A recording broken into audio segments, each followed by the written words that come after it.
똑같이 우리는 이걸 본 적이 없어요. 매수인은 이 토지를 본 적이 없습니다. 본 적이 없는 상태에서 서초동 100번지로서 이거는 대지고 면적이 330제곱입니다. 근데 옆에 있는 송파구 구청장도 나도 동물 좋아한다 해서 사자동, 호랑이동, 사슴동 그 최종 지번 토지 다음 순번에 본번으로 순차적으로 지번을 부여할 수가 있다라는 것이죠.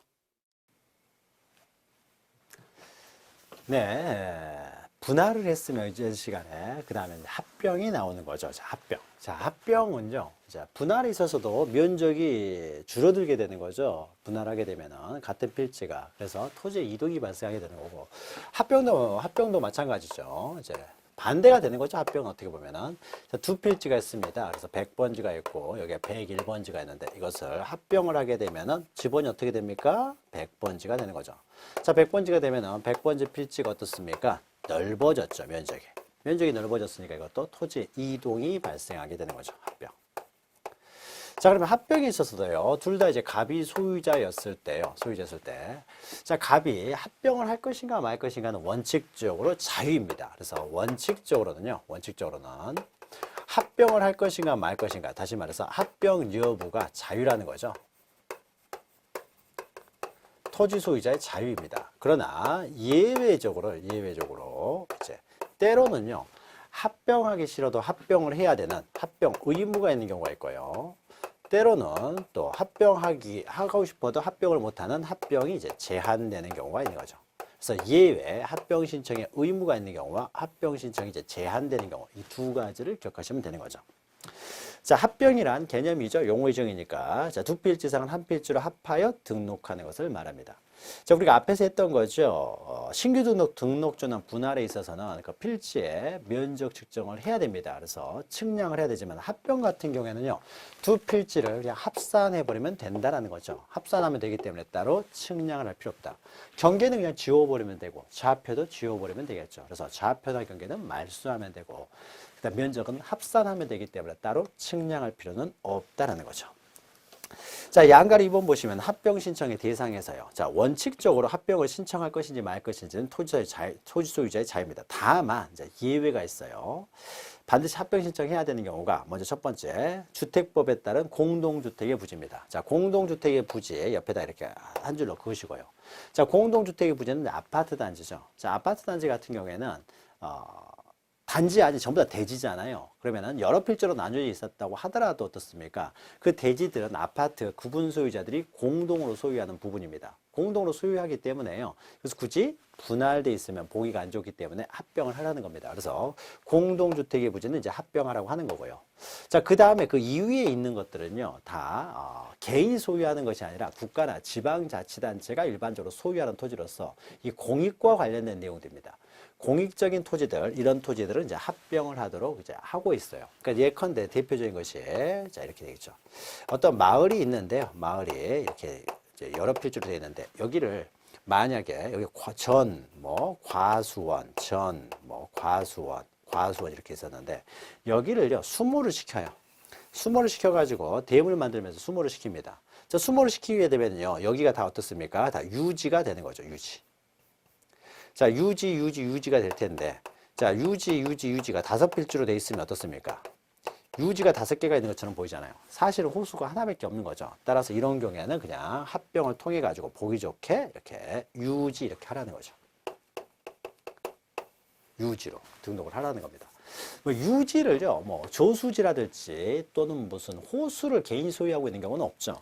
그래서 그 뒤에 있는 것들은요, 다 개인이 소유하지 않는 토지들입니다. 개인이 소유하는 토지들이 아닌 것으로서 공익과 관련되어 있는 토지들로서요, 굉장히 넓고 길고 한 것들이에요. 자, 이렇게 이해하시면 됩니다. 자, 그래서 그 지목도 과거에 시험이 한번 나온 적이 있는데요. 지목은 이렇게 이해하시면 돼요. 그래서 외우려고 하지 마시고요. 자, 보죠. 자, 도로, 개인 소유하는 게 아니죠. 길고요. 제방, 길죠. 하천, 길죠. 국어, 길죠. 유지는 넓죠. 그러나 유원지는 아니에요. 자, 지금까지 읽었던 것들은 다 개인이 소유하는 토지들이 아닙니다. 대부분. 유원지는 개인이 소유하는 토지예요. 따라서 유원지를 사유재산이기 때문에 유원지를 합병하라 마라 이렇게 강요할 수는 없어요. 그래서 유원지는 해당이 안 된다는 것이고 공장용지요. 그래서 보통 이제 우리 공장 용지 그러면요. 공장이 있는 부지인데 일반적으로 말했을 때 넓은 공장 용지를 말해요. 그래서 이런 경우는 다 공단이죠. 지방자치단체가 소유하는 토지에 이제 공단을 조성할 수가 있는 거죠. 그러면 이게 공장 용지가 되는 거죠. 그래서 굉장히 넓은 이 공장 용지를 말합니다. 그래서 지방자치단체나 이제 국가가 소유하는 토지들이에요. 자, 그리고 학교 용지 넓죠. 그 다음에 철도 용지 길죠. 수도 용지 길죠. 공원 넓죠. 다 어떻습니까? 다 넓고 길고 개인이 소유하는 토지들이 아니라는 것이죠. 그리고 유원지는 해당되지 않고요. 여기 또 해당되지 않는 것이요. 종교용지가 해당되지 않아요. 종교용지는 사유재산이죠. 종교용지는. 사유재산이기 때문에 종교용지를 합병해라 마라 이렇게 강요할 수는 없어요. 그러면 여기 나와 있는 것들은 다 공익을 목적으로 하는 굉장히 넓고 길고 한 토지들을 말합니다. 그래서 이렇게 지목을 이해하시면 돼요. 그래서 개인이 소유하는 토지들이 아니다라는 거죠. 자, 이런 토지들에 있어서는요, 합병을 하도록 하는 거죠. 합병을 하도록 해야 된다. 그러면 합병 신청 의무가 있으면 이것은 이제 60일 이내에 이제 합병을 하도록 하고 있죠. 60일 이내에 합병 신청 의무가 있다라는 겁니다. 자, 양가로 3번은요, 이제 합병이 제한되는 경우예요. 합병을 하고 싶어도 못하는 경우죠. 다시 말해서 두 토지가요, 한 필지가 될 수 없는 토지라면 합병을 할 수 없죠. 그래서 한 필지가 될 수 있는 요건을 갖추면 합병을 가능하다. 다시 말해서 합병이 가능한 토지는 한 필지가 될 수가 있고 한 필지가 될 수 있다는 것은 다시 말하면 또 합병이 가능한 토지죠. 그래서 우리가 한 필지가 되게 한 요건들 우리가 필지 시간에 했던 것인데요. 그때 우리가 설명을 했죠. 한 필지가 되게 한 요건은 합병이 가능한 토지를 말한다라는 거죠. 자, 그러면 우리 한 필지의 요건과 관련해서 방가를 1번 보시면 합병하는 토지의 지번부여지역, 지목, 소유자가 다르면은 한 필지가 될 수가 없으니까 합병이 안 되는 것이죠. 자, 방가루 2번은 조금 이따 설명을 드리고요. 방가루 3번 보시면은 또 이제 1, 2, 3번 쭉 있는데요. 먼저 1번. 축척이 다르면 합병할 수 없죠. 그 다음에 밑에 집안이 연속되지 않는다. 서로 떨어져 있는 토지는 합병할 수가 없죠. 그 다음에 동그라미 3번. 등기된 토지와 등기 안 된 토지는요. 한 필지 일부에 대해서는 소유권 등기를 할 수 없기 때문에 이것도 한 필지, 즉 합병을 할 수가 없다라는 거죠. 자, 그래서 우리가 방금 읽었던 방가루 1번에 있는 내용하고 방가루 3에 있는 1, 2, 3의 내용은 한 필지의 성립 요건에서 했던 것이죠. 그 내용이 그대로 적용되는 것이고. 자, 오른쪽 보시면은 4번, 먼저 6번부터 보죠. 6번 보시면은 합병하는 토지가 구획정리, 경지정리, 축척 변경을 시행하고 있는 지역의 토지와 그 지역 밖의 토지는 축척이 다릅니다. 축척이 다르니까 합병할 수 없는 것이고요. 그 다음에 4번 보시면요. 합병하려는 각 필지 지목은 같습니다. 지목이 같아야 합병할 수 있죠. 지목이 다르면 합병하지 못합니다. 그래서 두 토지가요. 모두 과수원입니다. 자, 모두가 과수원이면 어떻습니까? 이것은 지목이 같기 때문에 합병할 수 있어요. 그런데 한 필지의 일부가 토지의 일부가 용도가 다르게 돼 있어요. 그러니까 이쪽에다가요. 이 과수원에는 주택을 지었다는 거죠. 자, 주택을 짓게 되면 어떻습니까? 이 필지는 대가 되기 때문에 분할 대상 토지가 되어버리는 거죠. 분할. 자, 분할 대상 토지가 되기 때문에 이렇게 과수원으로 합병을 할 수는 없다라는 겁니다. 그 분할 대상 토지가 되니까 이건 대지가 돼가지고 분할 대상 토지가 되는 거죠. 따라서 이건 합병을 못해요. 다만 합병을 신청하면서 동시에 분할 신청을 같이 신청을 합니다. 이렇게는 이제 합병할 수가 있는 거죠. 이렇게나. 그래서 두 토지는 합병하면서 이것을 분할을 신청해 버리면 이 토지는 또 분할되니까요. 이때는 합병이 가능하다는 거죠. 자, 그래서 지목이 다르면은 분할 대상 토지는 합병을 못하지만은 합병 신청과 동시에 분할 신청을 하는 경우에는 합병 신청과 동시에 분할 신청을 하기 때문에 이것은 합병이 가능하다는 거죠.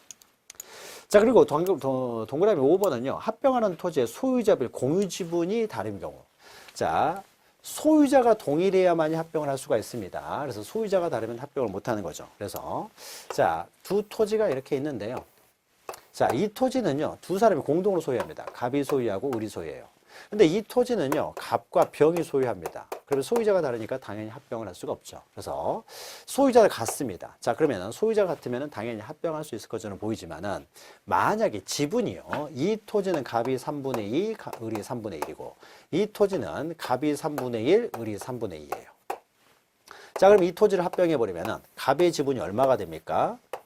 을의 지분은 얼마가 되죠? 알 수가 없죠, 그것은. 두 토지의 면적이 뭐 어떻게 되지? 면적이 다를 수가 있으니까요. 따라서 이런 경우에는 지분을 정할 수가 없습니다. 따라서 소유자가 동일하다고 하더라도 지분이 서로 다르면 합병을 못해요. 그런데 반대로요. 지분이 같으면 어떻습니까? 이게 3분의 2, 여기는 3분의 1이에요. 자, 지분이 같으면은요. 이걸 합병하게 되면 갑이 얼마 지분을 가지고 있죠? 3분의 2. 을은 3분의 1. 이렇게 정할 수가 있잖아요. 따라서 지분이 같으면 소유자가 동일하고 거기에 지분이 동일하면은 합병이 가능해요. 그러니까 공유하는 토지는요, 소유자만 같아서는 안 되고 지분도 같아야 합병이 가능하다. 자, 그런데 지분이 다르면 합병하지 못한다는 것이죠. 자, 그 다음에요. 그 다음에 뒤에 있는 내용은요. 자, 둘 다 갑이 소유하고 있습니다. 단독으로 소유하고 있어요. 자, 이것을 합병을 하려고 합니다. 자, 그런데 이 100번지고요. 여기는 101번지고 여기는 이제 합병을 해서 100번지가 될 텐데, 자, 갑이요. 여기는 갑의 주소지가 서울로 되어 있습니다. 근데 여기는 갑의 주소지가 부산으로 되어 있어요. 자, 이렇게 되면은요, 합병을 했을 때요, 이 사람의 주소지를 적어야 되는데, 서울을 적어야 됩니까? 부산을 적어야 됩니까? 적을 수가 없죠. 따라서 합병을 못 합니다. 주소가 다르면은.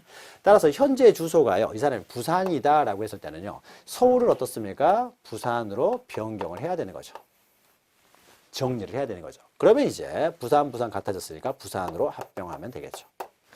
이렇게 주소지가 다른 것은요, 이 사람이 서울에 살 때 100번지는 취득했고 101번지는 부산 살 때 취득하다 보면은 이것을 정리를 하지 않았으면, 아직 정리가 안 돼 있으면 이렇게 다를 수도 있습니다. 그러면 합병을 못하고, 합병하기 위해서는 주소를 일치시킨 다음에 합병을 해야 된다라는 겁니다. 주소가 다르면 합병하지 못하고요. 자, 그 다음에요, 방가로 2번 왼쪽에 있는 거죠. 자, 요게 등기하고 관련된 내용이죠. 민법에 배우시는 내용하고 또 나아가서 등기와 관련된 내용이기 때문에 요 내용은 우리가 등기법 시간에도 나오는 내용이죠. 등기법 시간에도. 자, 그래서요, 합병하는 토지에 다음의 등기 외의 등기가 있으면 합병을 못한다. 그러면 다음에 1, 2, 3에 해당하는 등기가 됐을 때는 합병할 수 있다는 것이죠. 자, 그러면 이런 경우는 합병이 가능합니다. 자, 동그라미 1번 보시면 소유권 등기가 되어 있습니다. 자, 100번지하고 101번지 모두 소유권 등기가 되어 있어요. 그래서 소유권 등기가 되어 있고 소유자도 동일합니다. 그러면 합병할 수가 있는 것이죠. 하나는 등기되어 있고 하나는 등기 안 됐으면 합병 못하는 것이죠. 이건 당연한 것이고요. 그 다음에 지상권, 전세권, 임차권 등기가 되어 있다. 자, 이것은요, 자, 101번지에 대해서만 둘 다 갑이 소유하고 있는데 101번지에 대해서만요, 이 을이라는 사람이 전세권을 가지고 있어요. 또는 지상권을 가지고 있다든지 또는 임차권을 가지고 있어요. 용의권을 가지고 있다는 거죠. 자, 이 상태에서 합병을 했습니다. 합병을 하게 되면은 을은 어떻습니까? 한 필지 일부에 대한 용의권을 갖게 되는 거죠. 전세권, 지상권, 임차권. 자, 한 필지 일부에 대한 용의권, 즉 전세권, 지상권, 임차권 등기 가능합니까? 등기 가능하죠. 한 필지 일부에 대해서도 성립이 가능하다는 거죠. 따라서 101번지에 대해서만 전세권, 지상권, 임차권 등기가 되어 있을 때는 합병하는 데 지장이 없습니다. 합병이 가능해요. 자, 그리고요, 그런데 만약에 전세권, 지상권, 임차권이 아니라 저당권 등기가 되어 있으면 어떻겠습니까? 저당권. 자, 저당권 등기가 되어 있으면요, 이건 다르죠. 자, 101번지에만 저당권 등기가 되는데 합병을 해버립니다. 자, 그러면 저당권은 한 필지 일부에 대한 저당권은 인정이 안 되는 거죠. 저당권이라는 것은 경매에서 우선 변제를 받기 위한 거예요. 한 필지 일부는요, 매매가 불가능합니다. 처분이 안 돼요. 그러니까 결국 경매도 안 된다는 거죠. 그래서 경매가 안 되기 때문에 경매할 수 있는 권리인 저당권은 성립될 수가 없는 거죠. 그러니까 을이 이 필지에 저당권이 설정되는데 합병해버리면요, 을의 저당권이 소멸돼 버려요. 한 필지 일부는 경매를 할 수 없기 때문에. 따라서 을의 권리를 보호하기 위해서 저당권 등기가 되어 있는 상태에서는 합병을 할 수가 없다는 거죠. 그러면 마찬가지로요, 우리가 오른쪽에 보시면 합병이 불가능한 경우 있죠. 표 있어가지고. 그러면 한 필지에 대해서요, 경매를 하기 위한 권리는 저당권만 있는 것이 아니라 압류라든지 가압류라든지 이런 것들도 다 어떻습니까? 경매하기 위해 되어 있는 등기들이에요. 그런데 합병해버리면 경매를 못하기 때문에요, 이런 등기가 되어 있었을 때는 합병을 할 수가 없다라는 거죠. 그래서 압류 등기가 되어 있다든지 가압류 등기가 되어 있으면 합병해버리면 경매를 못하기 때문에 할 수가 없는 거예요. 자, 그래서요, 그리고 또 나아가서요, 또 소유권의 가등기요. 자, 한 필지에 대해서만 소유권 이전받기 위해서 가등기를 했는데 합병해버리니까 일부에 대해서는 소유권 이전을 할 수가 없죠. 그러니까 가등기가 돼 있을 때도 합병을 못하고요. 또 이 필지에 대해서만 소유권을 취득하기 위해서 다른 사람한테 처분하지 못하도록요, 이 사람이 처분금지 가처분 등기가 되어 있습니다. 자, 가처분 등기가 되어 있다는 것은 이 필지에 대해서요, 내가 소유권을 취득하기 위해서 다른 사람한테 처분하지 못하도록 해놓은 것인데, 결국 이 사람이 이 필지에 대해서 소유권을 취득하기 위해서 가처분을 했는데 합병을 해버리니까 어떻습니까? 이 필지의 소유권을 취득하지 못하게 되는 거죠. 그래서 가처분 등기가 되어 있을 때도 이렇게 합병을 못해요. 그러니까 결국 어떻습니까? 한 필지의 일부에 대해서만 어떻게 돼요? 소유권, 그 부분에 대해서만 소유권을 취득하고자 하는 등기들이죠. 소유권을 내가 취득하든지 아니면 제3자에게 취득하게 하고자 하는 등기들이에요. 경매를 통해서. 자, 요런 등기가 되어 있었을 때는 한 필지 일부에 대해서는 소유권 등기를 할 수가 없기 때문에 이런 등기가 있으면 합병을 못 합니다. 그래서 다 소유권 등기죠. 그래서 소유권 가압류, 가처분, 경매, 환매 특약 등기. 환매도 어떻습니까? 그 일부에 대해서만 소유권을 취득하기 위해서 환매 특약을 한 것이기 때문에 합병을 못합니다. 자, 그리고요. 그런데 이제 지역권이에요. 지역권은 다시 둘로 나눕니다. 지역권은. 여러분, 민법에서 지역권 다루셨죠? 자, 지역권은 좀 다릅니다. 만약 이 필지가요. 자, 갑이 소유하는 토지 100번지하고 101번지가 서로 승역지, 요역지 관계면 소유자가 동일하기 때문에 혼동으로 소멸해버립니다. 그러니까 여기서 말하는 지역권이라는 거 이거예요. 자, 옆에 토지에요. 한 필지가 있습니다. 옆에. 102번지가 있는 거예요. 102번지가. 자, 102번지에 대해서요. 이 101번지가 이 102번지에 대해서요. 승역지였을 때요. 자, 승역지인 상태에서 이 102번지는 누가 소유하고 있느냐? 을이 소유하고 있습니다. 자, 이 상태에서요. 갑이 자기가 소유하는 101번지와 101번지를 102번지와 101번지를 합병해버리면 어떻습니까? 을은 한 필지 일부에 대해서 지역권을 갖게 되는 거죠. 즉 다시 말해서 갑의 한 필지 일부가 승역지가 되는 거잖아요. 자, 한 필지 일부는 승역지가 될 수 있습니까? 될 수 있죠. 그러니까 승역지 지역권 등기가 됐을 때는 합병이 가능합니다. 근데 반대로요. 101번지가 102번지를 위한 요역지예요. 요역지. 102번지에 대해서 요역지로서의 지역권을 가지고 있는 토지입니다. 자, 지역권은요. 한 필지 전부에 대해서만 지역권이 성립될 수 있지 한 필지 일부는 지역권이 안 돼요. 따라서 어떻습니까? 요역지로 이게 101번지가 요역지였을 때는 이건 합병을 할 수가 없죠. 요역지인데 합병을 해버리면요. 한 필지 일부가 요역지가 돼버리기 때문이죠. 따라서 요역지는 합병이 또 안 된다라는 거죠. 자, 그래서 동그라미 2번에 승역지에 대한 지역권 등기가 됐으면 합병이 가능합니다. 그러나 요역지 지역권 등기가 됐을 때는 합병을 할 수가 없다는 거죠. 자, 그 다음에 동그라미 3번은요. 3번은 이제 공동저당에 관한 내용입니다. 자, 보죠. 갑이요, 이제 두 토지를 가지고 있습니다. 100번지, 101번지 두 토지를 가지고 있고, 을한테 돈을 10억을 빌리면서요. 10억을 빌리면서 이 두 토지를 모두 담보로 제공을 했어요. 그러면 공동저당이 되겠죠. 공동저당. 그래서 모든 토지가 다 공동저당, 두 개가 공동저당이 되어 있습니다. 그래서 공동저당이 설정되어 있는 토지를 합병할 수 있느냐. 자, 그러면 이때요. 저당권이 설정됐으면 100번지에요. 저당권 설정 등기가 될 것이고 101번지에도 저당권 설정 등기가 됩니다. 자, 저당권 설정 등기를 할 때는요. 등기 원인으로 저당권 설정 계약을 적고요. 그 다음에 등기 원인을 적었으면 등기 원인 일자를 적는 거죠. 그래서 4월 1일 날 설정을 했다. 4월 1일 날 설정했으면 그때 또 등기에 있어서는 접수번호가 있는 거죠. 저당권 등기에 접수번호가 있죠. 접수번호가 215번이에요. 그런데 이 101번지는 그 이후에 다시 또 추가적으로 저당권을 설정했어요. 그러니까 100번지 하나만으로는 부족하다 해서 추가적으로 저당권을 설정했습니다. 그러면 101번지는 어떻습니까? 저당권 설정 계약을 하고요. 5월 1일 날 저당권을 설정해 줬다라고 하면은 저당권 등기 원인 일자는 5월 1일이 될 것이고, 그 다음에 접수번호는 302번이 됐습니다. 자, 다르다는 거죠. 이렇게. 추가적으로 이루어졌으면. 자, 그러면요, 이때 합병을 했습니다. 합병을 하게 되면요, 여기에 저당권 등기를 해야 되겠죠. 그러면 저당권 이제 설정 계약을 할 것이고요. 그 다음에 날짜를 적어야 되겠죠. 원인일자. 자, 원인일자를요, 4월 1일로 적습니까? 5월 1일로 적습니까? 적을 수가 없다는 거죠. 접수번호를 뭘 적어야 돼요? 적을 수가 없는 거죠. 따라서요, 이렇게 등기 원인일자하고 등기 원인과 등기 원인일자 접수번호가 이렇게 달라버리면요, 합병을 할 수가 없다는 거죠. 그러나 이런 것들은 이제 추가적 공동저당이죠. 하나가 먼저 설정되고 나중에 설정됐을 때는 원인일자하고 접수번호가 다르기 때문에 합병을 할 수가 없습니다. 자, 그러나 만약에 동시에 저당권을 설정했을 때요. 자, 동시에 저당권을 설정하게 되면은 접수일자가 동일한 거죠. 그래서 원인일자가 동일한 거죠. 4월 1일 날 같이 저당권 설정 계약을 한꺼번에 저당권 설정을 했다는 거죠. 그리고 한꺼번에 같이 신청을 했기 때문에 접수번호도 동일합니다. 215번으로. 자, 이런 경우는 어떻습니까? 저당권 설정 계약 4월 1일 접수번호 215 적을 수가 있는 거죠. 자, 이런 등기요. 처음부터요. 동시에 설정된 저당권. 처음부터 동시에 저당권이 설정됐을 때 이런 것들을 우리는 창설적 공동저당이라고 해요. 다시 말해서 등기 원인과 원인일자, 접수번호가 동일한 경우에는 합병이 가능합니다. 그러나 여기서 하나라도 틀려버리면요. 이런 경우에는 합병을 할 수가 없다는 거죠.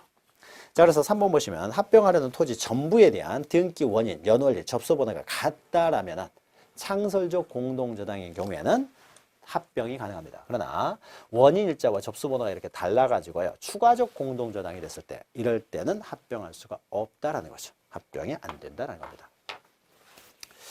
자, 그래서 요 내용 잘 기억하시기 바랍니다.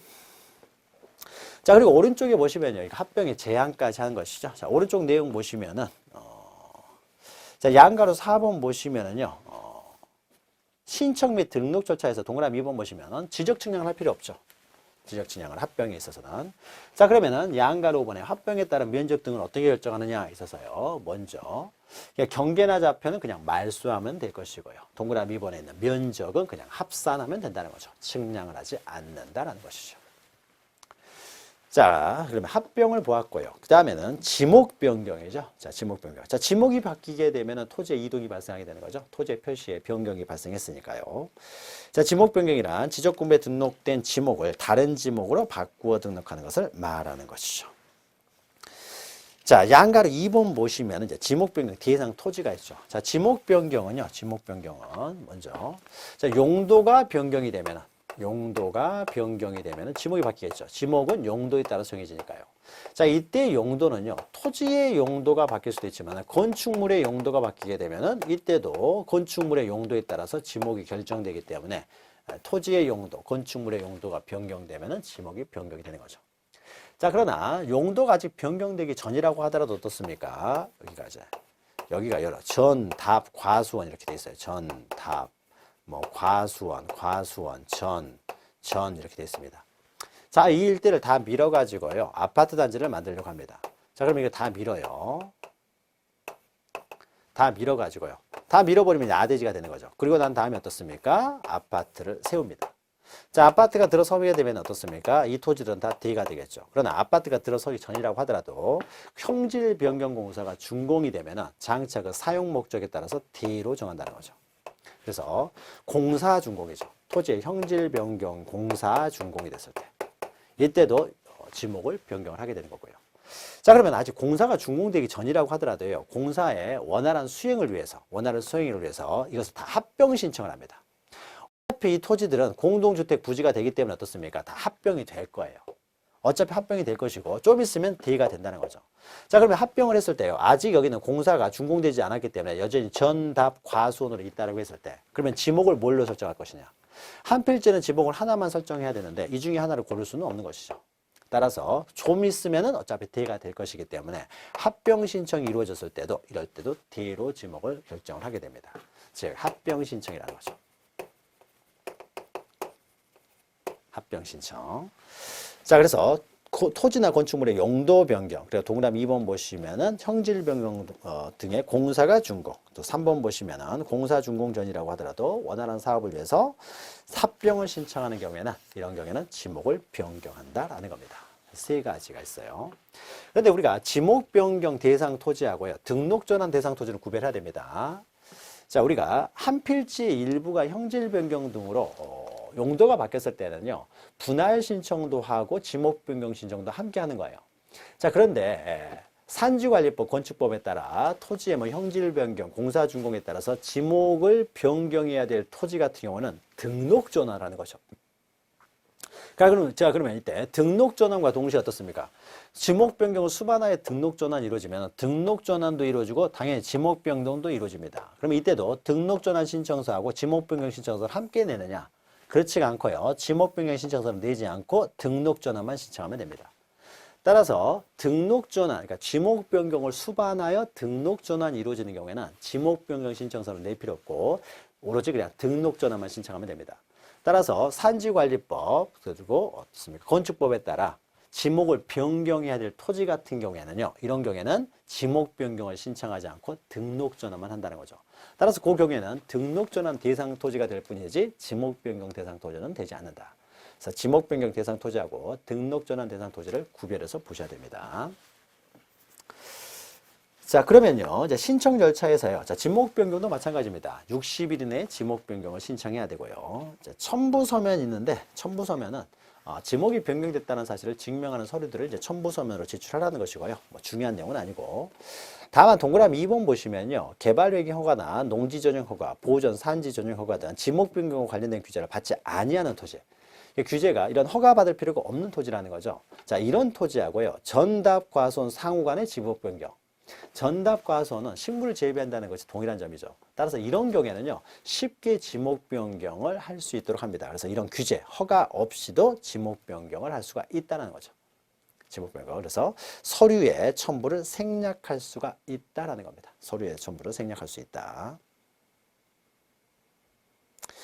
자, 그리고요, 이제 양가로 4번 보시면은요, 양가로 4번 보시면은 1번 보시면 지적 측량을 할 필요 없죠. 지목목 바뀌었기 때문에. 그러나 토지 이동, 조사는 해야 되는 거죠. 모든 토지 이동에 대해서 조사를 해야 되기 때문에. 동그라미 3번 보시면요. 지목 변경 신청을 했는데 거부 처분, 거부 처분이 반려 처분이 되는 거죠. 이런 반려 처분, 거부 처분을 하게 되면은 왜 거부하냐라고 해서 그 행정청을 상대로, 지적소관청을 상대로 행정소송, 행정법원의 행정소송, 이렇게 제기하는 행정소송을요, 항고소송이라고 합니다. 행정소송을 제기할 수가 있다라는 겁니다. 변경 신청을 하는데 안 해주면요, 항고소송, 행정소송을 제기할 수도 있다라는 거 이제 기억하시고요. 자, 그 다음에요. 그 다음에 이제 6번째로서 이제 바다로 된 토지의 등록 말소가 있습니다. 자, 바다로 된 토지의 등록 말소는요, 이제 말소하는 거죠. 이것도 토지 이동이 발생하는 거죠. 자, 그러면은 바다로 된 토지 등록 말소는 여기는 토지고요. 여기는 이제 바다입니다. 여기에 탄필지가 있고 여기 한필지가 있어요. 여기가 100번지고 여기가 101번지라고 해보죠. 두 토지 다 갑이 소유하고 있다고 해보죠. 자, 근데 바닷물이 어디까지 들어오냐면요. 여기까지 들어옵니다. 원래 여기가 바다였는데 바닷물이 여기까지 들어와 버려요. 다 바다가 돼버렸다는 거죠. 자, 그러면은요, 101번지는 어떻습니까? 전부가 바다가 된 거죠. 자, 100번지는 일부만 바다가 됐습니다. 일부만 바다가 됐어요. 자, 전부가 바다가 됐을 경우에는 어떻습니까? 그냥 말소하면 되는 거죠. 우리가 말소라는 것이요, 뭐 지우개를 지우는 건 아닙니다. 경계가 사라졌기 때문에 가입표를 쳐요. 이렇게 가입표. 이 경계가 사라졌죠. 이걸 말소라고 해요. 말소. 과거에 있었던 내용을 지우개로 지워버리는 것이 아니라 이렇게 말소하는 표시를 하는 겁니다. 이걸 말소라고 해요. 자, 그러면은 전부가 말소가 됐을 때는요, 따로 뭐 면적, 경계, 측량할 필요 없죠. 그래서 이런 경우는 측량할 필요가 없는 거죠. 그러나 일부만 바다가 됐어요. 그러면 이제 새로운 경계가 발생을 했잖아요. 그러니까 경계에 관해서 다시 측량을 해야 되겠죠. 그래서 경계를 다시 정한 다음에 남아있는 토지의 면적을 측정을 해야 되겠죠. 따라서 일부가 바다가 됐을 때는 이제 측량을 한다라는 거죠. 자, 그러면요, 우리가, 자, 전부가 바다가 된 경우만 해보죠. 100번지, 101번지죠. 101번지만 놓고 봤을 때요. 자, 바다가 돼버리면요, 이것을 우리 뭐라고 합니까? 민법에서는 이걸 포락이라고 하는 거죠. 포락. 자, 포락이 되면은 어떻습니까?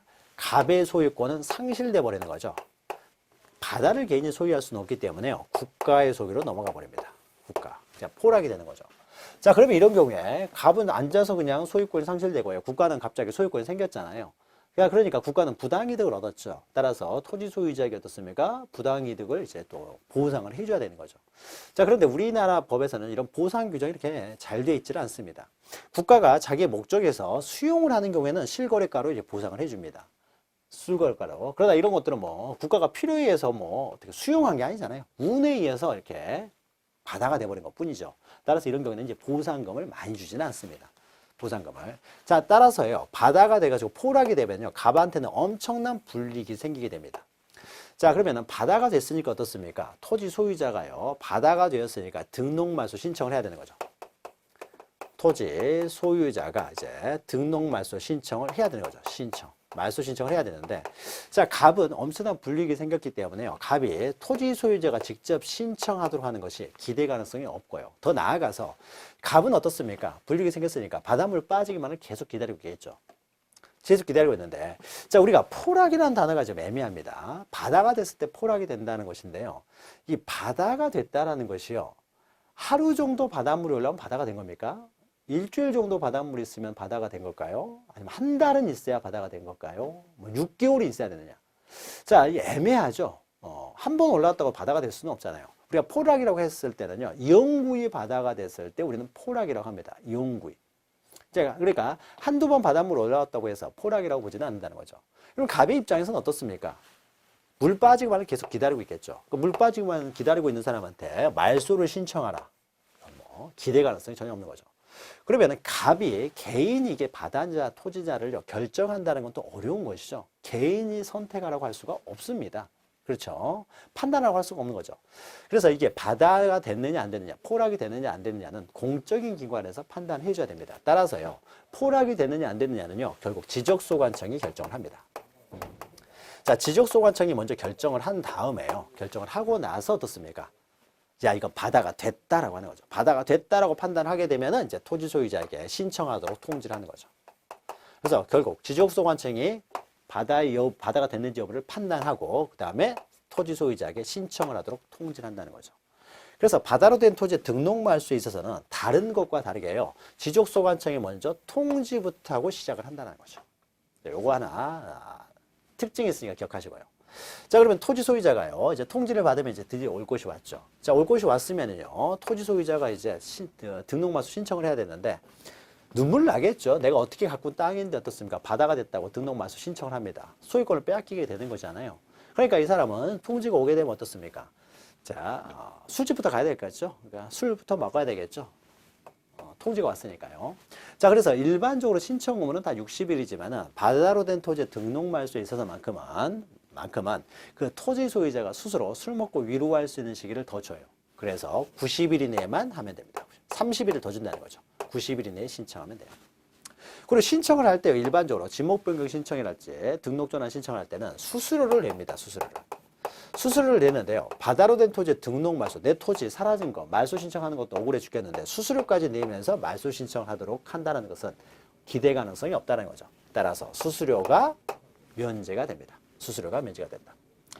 자, 그런데 이제 토지 소유자가 90일 이내에 신청을 해야 되는데 신청을 하지 않습니다. 그럼 결국 어떻게 돼요? 지적소관청이 직권으로 이제 직권으로 어떻습니까? 말소를 할 수밖에 없는 거죠. 자, 그러면 신청을 하지 않아가지고 직권으로 말소를 한다는, 직권으로 이렇게 정리를 하는 경우에는요, 원래 분할이나 뭐 등록 전환, 뭐 지목 변경 이렇게 신청을 할 때 수수료를 냈어야 될 사람이 만약에 신청을 하지 않았을 경우에는 직권으로 정리를 하면서요, 원래 냈어야 될 수수료를 징수를 합니다. 그러나 바다로 된 토지의 등록 말소에 있어서는 처음부터 수수료를 내지 않는다는 거죠. 수수료를 납부하지 않는다는 거죠. 따라서 수수료를 징수하지도 않습니다. 자, 여기까지 잘 기억하시고요. 자, 그러면 바다로 된 토지의 등록 말소는요, 자, 오른쪽에 양가로 이번에 대상 토지 보죠. 자, 지적공부에 등록된 토지가 지형의 변화 등으로 바다가 된 경우로서 원상으로 회복될 가능성이 없어야 돼요. 다른 지목의 토지가 될 가능성도 없어야 됩니다. 영구히 바다가 되는 경우를 말한다는 거죠. 영구히. 이게 포락되었다고 하는 거죠. 자, 그러면은 이제 신청 말소 절차입니다. 자, 토지 소유자의 신청이야 말소인데요. 자, 신청이라는 말소를 하기 전에 신청해서 말소를 할 수 있도록요, 첫 번째 지적소관청은 먼저 어떻습니까? 말소 신청을 하도록 세 번째 줄에 있죠. 먼저 통지부터 해야 된다는 거죠. 자, 통지를 받으면은 그때 이제 90일 이내에 이제 말소 신청을 해야 되는 거죠. 그래서 방가 2번 보시면 직권에 의한 말소에서요, 자, 통지를 받으면은 소유자는 90일 이내에, 90일이라는 것도 기억하셔야 되겠죠. 90일 이내에 말소 신청을 해야 된다. 그리고 수수료 이런 거 납부하지 않는다는 거. 말소 신청을 해야 되는데 말소 신청을 하지 않습니다. 그러면 결국 직권으로 말소를 한다는 거죠. 그리고 이때 수수료는 면제가 된다는 겁니다. 자, 이렇게 말소가 됐습니다. 자, 말소가 되는데요, 시간이 지나가지고요, 시간이 지나서 다시 여기가 토지가 돼버렸습니다. 토지가. 바닷물이 빠졌어요. 자, 바닷물이 빠지게 되면 어떻습니까? 우리가 이걸 성토되었다고 하는 거죠. 성토되었다. 토지가 됐다는 거죠. 자, 토지가 되면은요, 갑의 소유권이 부활되는 거 아니죠. 국가가 여전히 소유하는 겁니다. 자, 국가가 소유하니까 성토가 되었으니까, 토지가 되었으니까 다시 어떻습니까? 이제는 회복 등록을 해야 되겠죠. 회복 등록을 해야 됩니다. 자, 이때 회복 등록을 할 때는요, 자, 국가 소유 물건을 국가가, 자, 지적소관청 국가의 위임을 받아서 국가 사무를 처리하는 거예요. 그러니까 지적소관청에서 회복 등록을 하는 것은요, 자기 토지를 자기가, 그러니까 국가의 토지를 국가가 회복 등록을 하는 거죠. 그러니까 회복 등록은요, 자기가 자기 토지를 등록하는 거기 때문에 따로 신청이라는 개념이 없어요. 신청할 필요 없고요. 신청 개념이 없기 때문에 신청 기한, 언제까지 해야 된다, 이런 것도 존재하지 않는 거죠. 자, 직권으로 회복 등록을 하면 됩니다. 언제든지 하면 할 수 있어요. 언제든지 하면 된다는 거죠. 신청 기한이 없다. 자, 그래서요, 밑에 보시면 이제 회복 등록에서 지적소관청은 말소된 토지가 지형의 변화 등으로 다시 토지가 된 경우에는 토지로 회복 등록을 할 수 있습니다. 언제까지 해야 된다는 신청 기간, 이런 게 없다라는 거죠. 신청 기간이 존재하지 않는다. 회복 등록을 할 수가 있다. 자, 이때 지적소관청은 지적소관청은 회복 등록을 하려면은 이제 그 측량 회복이 딱 똑같이 회복되는 것이 아니라 어떻습니까? 여기까지 회복이 되면 어떻습니까? 회복되는 것이요. 딱 요만큼만 회복되는 것이 아니라요. 일부만 회복될 수도 있기 때문에 그럴 때는 이제 측량을 해야 되겠죠. 그리고 등록 말소 당시에 지적 공부 등 관계 자료에 따라서 회복 등록을 할 수가 있다라는 거죠. 자, 방가로 5번 보시면요. 이렇게 등록 말소에 따라 회복 등록을 했을 때는 이럴 때는 이제 토지 소유자에게 이제 통지를 하는데요. 이때 통지를 할 때 토지 소유자에게만 통지하는 것이 아니라요. 자, 바다가 되면은요. 소관청이 바뀌어집니다. 토지였을 때는 지적소관청이 소관청이 되지만은 바다가 되면은요. 이제는 지적소관청이 아니라 바다를 관리하는 공유수면관리청이 소관청이 돼요. 따라서 소관청이 바뀌기 때문에 바다가 되면은 야, 너희 소관이다 해서 공유수면관리청에도 통지를 해주고요. 공유수면관리청. 또 만약에 회복 등록을 했을 때 회복 등록이 되면은 이제 지적소관청으로 소관청이 다시 넘어오게 되는 거죠. 그러니까 공유수면관리청에게 너희 손 떼라. 우리가 담당 관할이다 해서 공유수면관리청에도 이제 통지를 해줍니다. 자, 그래서 토지 소유자 및 토지 소유자에게만 통지하는 것이 아니라 해당 공유수면관리청에도 통지를 하여야 한다라는 거죠. 자, 여기까지 하게 되면 바다로 된 토지에 이제 등록 말소까지 하였습니다. 자, 밑에는요, 토지 이동의 대상 토지 해가지고요, 우리가 지금까지 했던 6가지의 그 대상 토지가 정리되어 있고요. 또 그 이외에 토지 이동에 넘기시면 110페이지에 토지 이동의 신청 절차와 관련된 내용 중에서 중요한 내용들, 핵심적인 내용들이 이제 정리가 되어 있으니까 요 내용들 잘 정리하시기 바랍니다. 자, 그리고 여기까지가 중요한 내용이고요. 그 다음에 이제 축척 변경이 있는데요. 이 축척 변경. 자, 축척 변경은요, 굉장히 복잡하고 어려운 내용입니다. 그런데 자주 그러니까 이게 시험에요. 어쩌다 나올 때는 4년마다 한 번씩, 자주 나오도 2년에 한 번씩 이렇게 나옵니다. 근데 작년에 나왔어요. 그래서 올해 출제 가능성은 좀 적기 때문에요. 축척 변경은 공부하시려고 하다 보면 너무 양이 많기 때문에 작년에 나왔고 하니까 이것은 이제 선택적으로 공부를 합니다. 그래서 축척 변경 관련된 몇 가지만 설명을 드릴 거예요. 그리고 요것만 기억하시고요. 작년에 나왔으니까 나올 가능성이 적다 이렇게 생각하시면 됩니다. 자, 축척 변경은 이런 겁니다. 그래서 어떤 여기가 지역이 있어요. 지적도라고 해보죠. 지적도. 엉망으로 이렇게 돼 있는 거죠. 지적도가. 그래서 이것이 1200분의 1 지적도예요. 자, 1200분의 1 지적도가요. 또 이렇게 분할이 이루어지고 뭐 이렇게 시간이 지나면요. 땅값이 올라가면 점점 이제 분할이 이루어지겠죠. 자, 분할이 이루어지다 보니까 한 필지에는 지목과 지번도 적어야 되고요. 또 도면 위에서 면적 측정을 해야 되는데 이 면적 측정을 하는 것이 너무 어렵다는 거죠. 너무 좁아가지고. 자, 그래서 어떻습니까? 이것을 확대를 합니다. 자, 1200분의 1을요, 600분의 1로 확대를 한다는 거죠. 2배를 확대를 합니다. 2배를 확대를 하면은 가로로 2배로 커지고요, 세로로도 2배로 커지는 거예요. 그래서 4배로 커지게 됩니다. 4배로. 자, 그러면 4배로 커지게 되면은요, 4배로 커지게 되면은 어떻습니까? 그러면 지적도라는 것이요, 규격이 있어요. 가로 40, 세로 30 규격이 있기 때문에 이 가로 40, 세로 30cm 지적도를요, 이렇게 크게 확대해가지고 큰 지적도를 만드는 것이 아니라 이것은 어떻습니까? 한 장으로 되어 있는 지적도를요, 4장의 지적도로 만든다는 거죠. 4장에. 확대를 하는 거, 확대를 해가지고 4장의 지적도로 만드는 거예요. 그러니까 확대를 시킨다는 거죠. 4장의 지적도. 그러니까 결국 이렇게 되겠죠. 요 부분이 어떻습니까? 요만한 요 부분이 어떻게 됩니까? 요렇게 확대를 한다는 거죠. 요 부분을. 이렇게 볼 수도 있죠. 한 장을 4장으로 만든다는 것은 요 부분, 4분의 1 부분을요, 요 부분을 떼가지고 따로 한 장의 지적도로 만든다라는 것이죠. 자, 이렇게 되니까 어떻습니까? 이렇게 되니까요, 요 부분이 어떻게 돼요? 요 엄청나게 커지는 거죠. 요 부분이. 이렇게 생겨가지고요, 이렇게 돼 있고, 이렇게 되는 거죠. 훨씬 커지잖아요. 자, 그러니까 여기에 지번과 지목을 적기도 편하고요, 면적 측정하기도 편하게 되는 거죠. 자, 이렇게요, 축척을 이렇게 확대하는 것, 이것을 우리는 축척 변경이라고 합니다. 축척 변경. 그래서 작은 축척을 큰 축척으로 변경하는 걸 축척 변경이에요. 자, 보죠. 자, 용어의 정의는 기억하세요. 111페이지 보시면 축척 변경이란 지적도. 자, 축척 변경은 지적도 내에서만 이루어집니다. 임야도에서는 하지 않아요. 지적도 또는 임야도. 틀린 거예요. 지적도에서만 이루어집니다. 등록된 경계점의 정밀도를 높이기 위해서 이렇게 작은 축척을 큰 축척을 하는 것만, 우리가 변경하는 것만 축척 변경이라고 합니다. 그래서 작은 축척을 큰 축척으로 변경하여 등록하는 것을 말한다라는 거죠. 그래서 먼저 개념 기억하시고요. 자, 그리고 우리가 축척 변경과 관련돼서는요. 자, 축척 변경은요. 자, 그럼 어떻습니까? 확대 복사를 해서 이걸 4장으로 나누는 게 아니에요. 확대 복사해버리면 오히려 정밀도가 헤쳐집니다. 더 희미해지기 때문에요. 다 측량을 해요. 다시 측량을 해서 지적도를 만듭니다. 그러니까 여기 축척 변경 시행 지역에는요. 엄청나게 많은 만약 필지가 있으면 이 필지들을 다시 다 측량을 한다는 거죠. 그러니까 시간이 굉장히 오래 걸리고요. 비용도 굉장히 많이 듭니다. 자, 그래서요. 축척 변경 절차는 굉장히 복잡해요. 시간도 많이 들고 비용도 많이 들고요. 또 그러는 과정에서요. 또 다시 측량을 하다 보니까 어떤 사람은요. 면적이 줄어든 사람도 있고 어떤 사람은 면적이 늘어난 사람도 있어요. 자, 그러니까 토지 소유자의 관계에서 어떻습니까? 이해관계가 또 대립될 수가 있는 거죠. 다시 측량을 해서 소유권이 너무 면적이 늘어날 것 같은 사람은 축척 변경을 원할 것이고요. 면적이 줄어들 것 같으면 축척 변경을 원치 않겠죠. 따라서 토지 소유자들 간에도 이해가 또 대립될 수가 있어요. 그래서 굉장히 복잡하기 때문에요. 그 축척 변경을 하는 절차도 굉장히 복잡한 절차를 거쳐서 이루어집니다.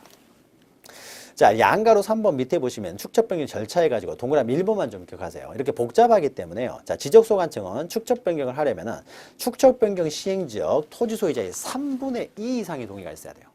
전원 동의가 있어 버리면은 뭐 축척 변경을 할 수가 없으니까 3분의 2 이상의 동의가 있어야 되고, 더 나아가서 축척 변경과 관련된 사항들을 심의 의결하기 위한 기관으로서 축척변경위원회라는 곳이 있는데 그 위원회의 의결을 거치고 더 나아가서요. 시도지사의 승인도 필요하다. 자, 그래서 우리가 시도지사 승인사항에서 뭐가 있었습니까? 반지축에서 축척변경이 또 시도지사 승인사항이라는 거죠. 승인사항이다. 그래서 요거 하나 기억하시고요. 그리고 또 우리가 축척변경 관련돼서 앞에서 우리가 공부한 것이 있는데요. 지적 확정 측량 실시 지역에서의 지번 부여 방법을 동일하게 사용하는 것이 지번 변경하고 행정구역 개편하고 또 축척 변경. 이때도 어떻습니까? 지적 확정 측량 실시 지역에서 지번 부여 방법을 동일하게 사용하는 지역이죠. 이때도 축척 변경이 나왔죠. 그래서 시도지사의 승인이 필요한 거 반지축. 지적 확정 측량 실시 지역에서의 지번 부여 방법과 동일하게 지번을 부여하는 것. 지개축. 축이죠. 자, 그래서 축척 변경을 하는 김에요. 뭐 어떤 것도 하냐면요. 다시 지적도 만들면서요. 지번까지 새로 부여합니다. 지번도 엉망이겠죠. 그래서 이 지역이 만약 무슨 동이다라고 되어 있었으면요. 이 동의 마지막 번지가 1500번지면은 축척 변경을 하는 김에 여기 있는 지번들까지 다 갈아 엎어버려요. 그래서 새롭게 1501번지부터 새롭게 부여합니다. 그래서 지번도 변경한다는 거죠. 그래서 뭔가 새롭게 깔끔하게 정리를 합니다. 그래서 지적 확정 측량 실시 지역에서 지번 부여 방법에 따라서 또 지번을 부여한다는 것. 이것은 우리가 지번 변경 시간에 했던 것이고요. 그 다음에요. 쭉 넘기셔가지고 또 하나만 좀 볼 겁니다. 114페이지 보시면 반가로 8번에요. 축척 변경의 확정 공고가 있는데, 자, 축척 변경이 다 끝났습니다. 측량이 다 끝나고요. 측량만 끝났다고 해서 축척 변경이 끝나는 것이 아니라 측량이 다 끝났을 때 재산이 늘어난, 토지가 늘어난 사람도 있고 줄어든 사람도 있다는 거죠. 그러면은 재산이, 토지가 늘어난 사람한테는 돈을 걷어들여요. 그리고 토지가 줄어든 사람한테는 그 돈을 줍니다. 이런 절차를 청산이라고 해요. 그래서 측량이 다 끝나게 되면 그 다음에 청산 절차를 거치게 되고요. 청산 절차까지 다 끝나게 되면은 모든 축척 변경 절차가 다 끝납니다. 그럼 축척 변경 절차가 다 끝났으면요. 이제 새로운 내용에 따라서 등록을 하게 되겠죠. 자, 등록을 하게 되면 어떻습니까? 이때 보통 일반적으로 토지에 이동이 있는 것으로 보는 거죠. 지적 형식조에 따라서, 지적 등록조에 따라서 등록이 됐을 때 토지 이동으로 보는 것이 원칙이지만은 워낙 여러 사람, 여러 필지에 대해서 이루어지는 토지 이동이 이루어지기 때문에요. 등록을 하기 전에 먼저 확정 공고를 합니다. 확정 공고. 자, 확정 공고를 하고 공고된 내용대로 등록을 해요. 자, 그러면은 우리가 등록을 통해서 공시를 하지만은 축척 같은 경우는요. 확정 공고를 통해서 어떻습니까? 이미 공시가 이루어지는 거죠. 따라서 축척 변경 시행 지역에서의 토지의 이동은 등록한 때가 아니라 확정 공고일에 토지의 이동이 있는 것으로 봅니다. 그래서 밑에 동그라미 2번 보시면 축척 변경 시행 지역의 토지는 축척 변경의 확정 공고일에 토지의 이동이 있는 것으로 본다. 자, 요거 하나 기억하시면 돼요. 확정 공고일에 토지의 이동이 있는 것으로 본다라는 것이죠. 자, 축척 변경은 복잡하기 때문에 지금 설명드렸던 거, 지금 확정 공고일에 토지 이동이 있었던 것으로 본다, 있는 것으로 본다. 그리고 그 111페이지 보시면 용어의 정의, 그 다음에 그 축척 변경을 시행하기 위한 그 절차, 시도지사 승인사항이다. 그리고 어떻습니까? 지번부여 방법이 지적 확정 측량 실시 지역에서 지번부여 방법을 그대로 사용한다. 요 정도만 기억하시기 바랍니다. 자, 이렇게만 하고요. 축적 변경은 정리하도록 할게요. 자, 그러면 잠시 쉬었다가 또 나머지 토지 이동 절차 이어가도록 하겠습니다. 잠시 뵙겠습니다.